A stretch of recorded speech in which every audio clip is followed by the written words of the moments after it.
Fala galera, tudo bem?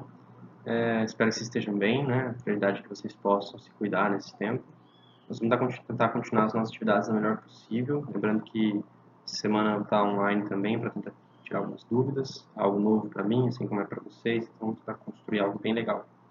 Eu vou deixar também alguns vídeos gravados no YouTube. Vou colocar aqui para vocês, esse vai ser o primeiro, vai ser sobre, eu vou retomar de balanceamento, que ele resume basicamente tudo que a gente estava estudando, o teorema do centro de massa, o teorema do momento angular e a parte de zerar, né, os produtos de inércia e colocar o centro de massa também no eixo de rotação. Então é bem completo, eu acho que a gente vai conseguir fazer. Nesse primeiro vídeo eu vou retomar, então, como calcular a posição do centro de massa de um sistema que gira e a gente não sabe qual é a posição do centro de massa naquele momento.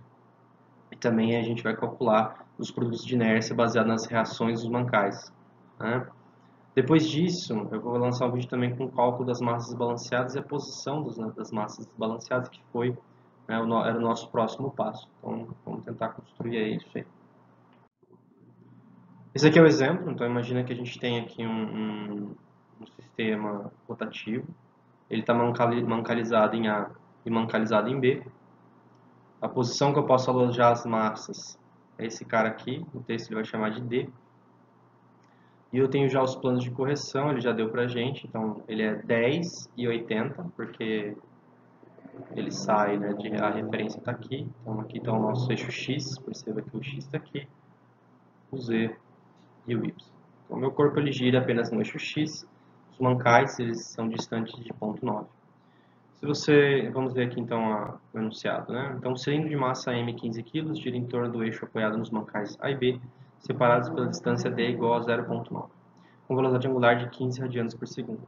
O balanceamento pode ser feito adicionando-se massas corretoras nos planos de correção definidos por x1 e x2, onde as massas podem ser alojadas à distância d 0,10 do eixo de rotação.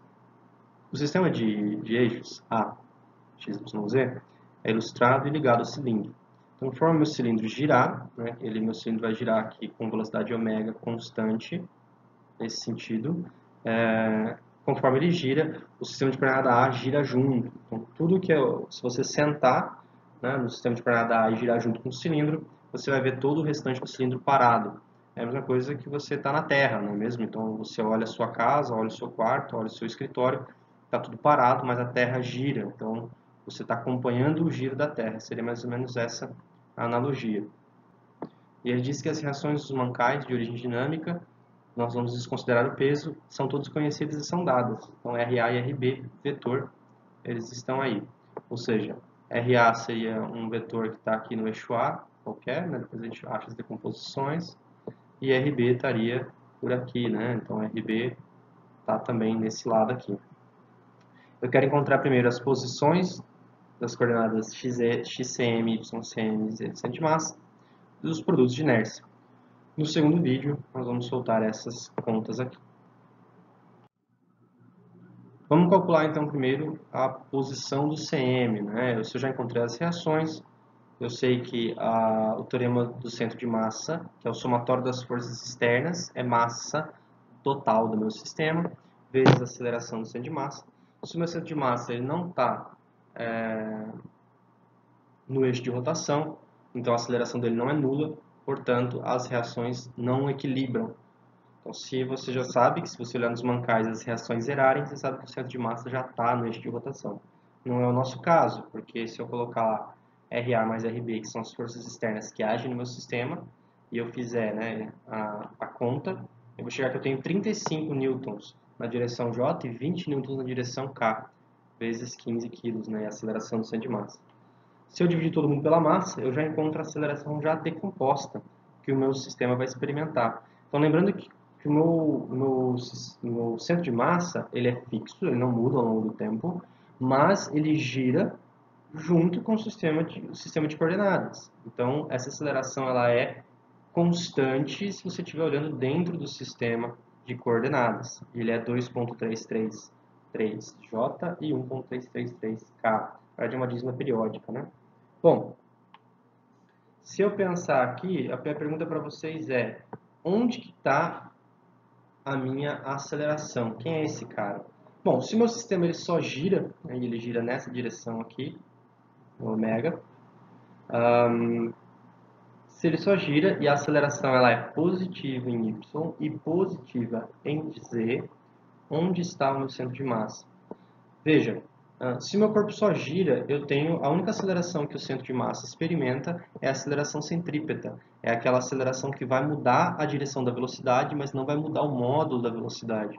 Então ela muda a orientação da velocidade linear com que o meu corpo está girando.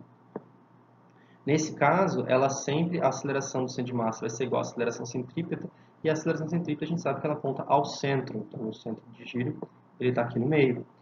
O único lugar onde eu vou ter Z positivo e J positivo, né, Y positivo, é se meu centro de massa ele estiver por aqui, assim, porque daí eu vou ter esse cara positivo e esse cara positivo, que são as componentes desse cara mais forte aqui, não é mesmo? Que é exatamente a aceleração do centro de massa. Então, eu tenho que ter um centro de massa ali posicionado. Essa é a única possibilidade, nesse quadrante aí. Como a gente já comentou, a única aceleração, se o meu sistema só gira, que é o caso, então ele vai experimentar a aceleração do centro de massa, é a aceleração centrípeta.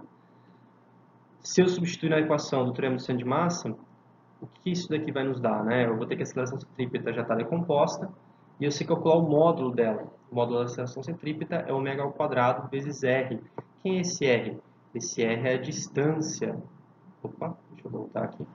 Esse r aqui, ele é a distância entre o eixo de rotação, que é o eixo x que está aqui no meio, e o meu centro de massa. Então, R de cm, esse cara aqui é o raio, né? Como ômega é 15, eu tenho que o módulo da aceleração centrípeta é 225 R de centro de massa. Como eu já tenho a aceleração aqui em cima, esses dois caras são iguais. Então, o módulo do cara de cima tem que ser igual ao módulo do cara de baixo. Eu só tenho a equação do R, a única incógnita é o RCM. Eu tiro o módulo quadrático, né, o módulo euclidiano de cima. Eu encontro que a aceleração resultante é 2,687. Portanto, dividindo 26,87 por 225, eu chego que o meu raio, a distância, é 0,0119, mais ou menos 12 milímetros, 11,9 milímetros de distância, certo? Vamos lá. Com isso apenas eu não resolvo o meu problema. Eu ainda não sei, eu sei qual é essa distância, mas eu não sei quem são as minhas componentes. Eu preciso saber quem é esse cara aqui, que é o Z do centro de massa. Eu preciso saber quem que é esse cara aqui, que é o Y do centro de massa. Então, como o meu sistema gira junto, a posição do centro de massa é sempre fixa, Z do centro de massa e Y do centro de massa também é fixa. Se eu pegar esse ângulo aqui, ó, por exemplo, esse ângulo θ, eu tenho um triângulo retângulo aqui, e o cosseno desse θ é o cateto adjacente, que é esse cara aqui desse lado, que é exatamente igual ao y do cm. Então, perdão, ao y do cm não, né? No caso aqui eu estou falando das componentes de aceleração, que é o que eu tenho. Então, da mesma forma, né, eu vou ter aqui para cima, eu vou ter o meu aceleração em y, e para cá, na direção do centro, eu vou ter a aceleração total. Então, a aceleração em y aqui é o módulo dela, aceleração total, esse aqui é o cateto oposto, esse daqui é a hipotenusa. Eu encontro qual é o cosseno desse ângulo. Se eu encontro qual é o cosseno do ângulo, eu consigo encontrar também quem é o meu ângulo.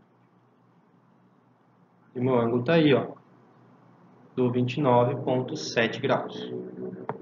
Se eu tenho o meu θ, se eu fizer isso, como a aceleração centrípeta está exatamente decomposta, né, em relação ao R do centro de massa e as minhas componentes, eu posso aplicar de novo, né, que o y do centro de massa ele é a projeção no cosseno do raio do centro de massa.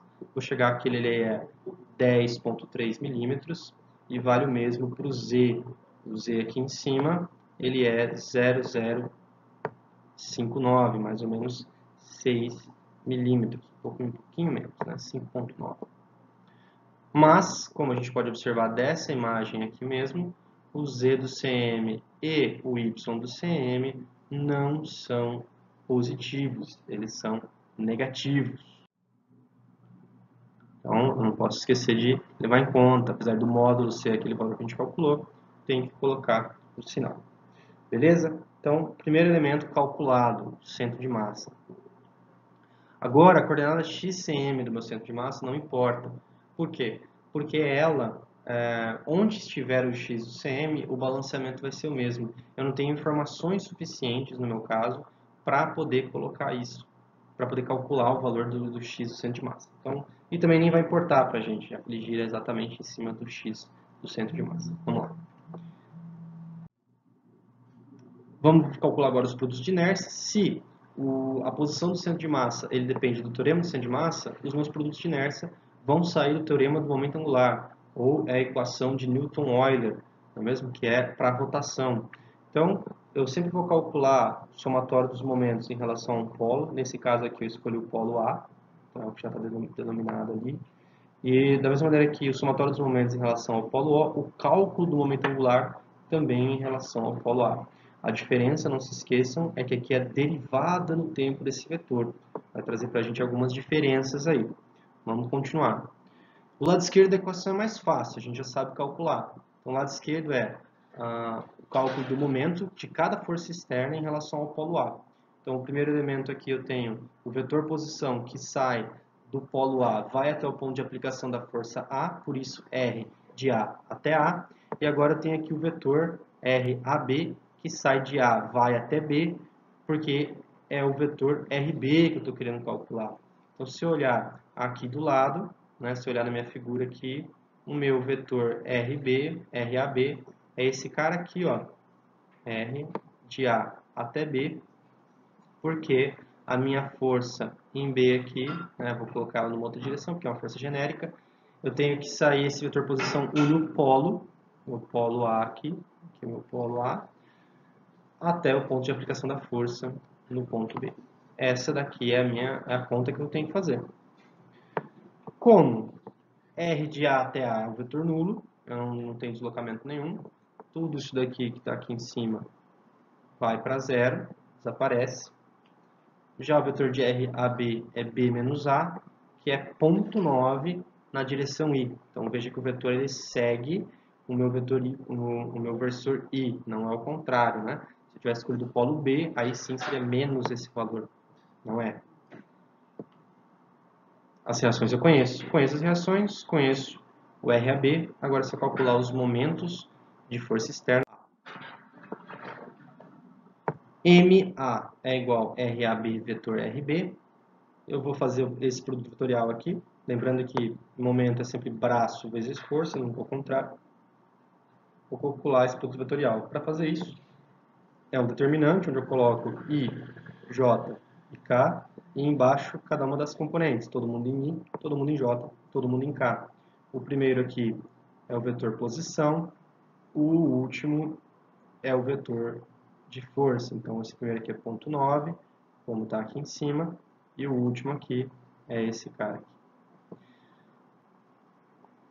Como isso daqui é um produto vetorial, portanto um determinante, o jeito mais fácil é a gente colocar as duas colunas, copiar as duas primeiras colunas aqui do lado e fazer a regra para descer e para subir. Lembrando que a gente faz conta de 3 em 3 componentes. Então vamos lá. Eu desço aqui, opa, eu desço aqui, deu 0, desço aqui, deu 0, desço aqui, deu positivo 15 vezes 0,9 na direção K.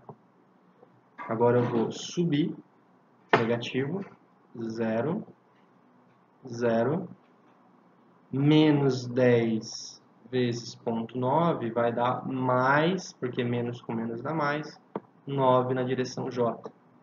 Então, eu vou ter ali que 15 vezes 0,9 dá 13,5. Então, todas as forças externas geram um momento no polo A de 9J mais 13,5 Nm. Então, vou colocar aqui a nossa unidade, Nm. Agora, voltando para o nosso teorema do momento angular, eu preciso agora calcular esse lado aqui, o lado direito da equação. Então, o momento angular ele é o tensor de inércia calculado em relação ao polo A vezes a velocidade angular que aquele corpo está experimentando. O tensor de inércia está todo aqui, a gente já falou sobre ele em outras aulas, e a única velocidade que o meu corpo experimenta é ωx. Aqui embaixo, então, eu tenho já o produto. Por quê? Porque eu vou fazendo aqui, né? Eu vou pegar primeira linha vezes primeira coluna, elemento a elemento. Então, ixx vezes ômega está aqui, ó, na direção i. O resto é tudo zero. Agora eu vou pegar a segunda linha vezes esse cara e ixy com ômega vai dar, só que tem um menos aqui, né? Então dá menos ômega ixy. E se eu fizer isso para a última, também mesma coisa. Vai dar um menos aqui. Então esse é o momento angular. Só que não é o teorema do momento angular, ele pede para a gente a derivada no tempo, a derivada no tempo desse cara. Então tem que derivar todo mundo isso aí no tempo. Se eu tiver então um momento angular e agora calcular a derivada disso tudo, né? Derivar tudo isso aí, a derivada das somas são as somas das derivadas. Então eu posso separar todo mundo nas subtrações e nas somas aqui. Como o meu corpo gira junto, os meus produtos de inércia e o meu momento de inércia aqui, então, tanto esse cara quanto esse daqui e esse daqui são todos constantes.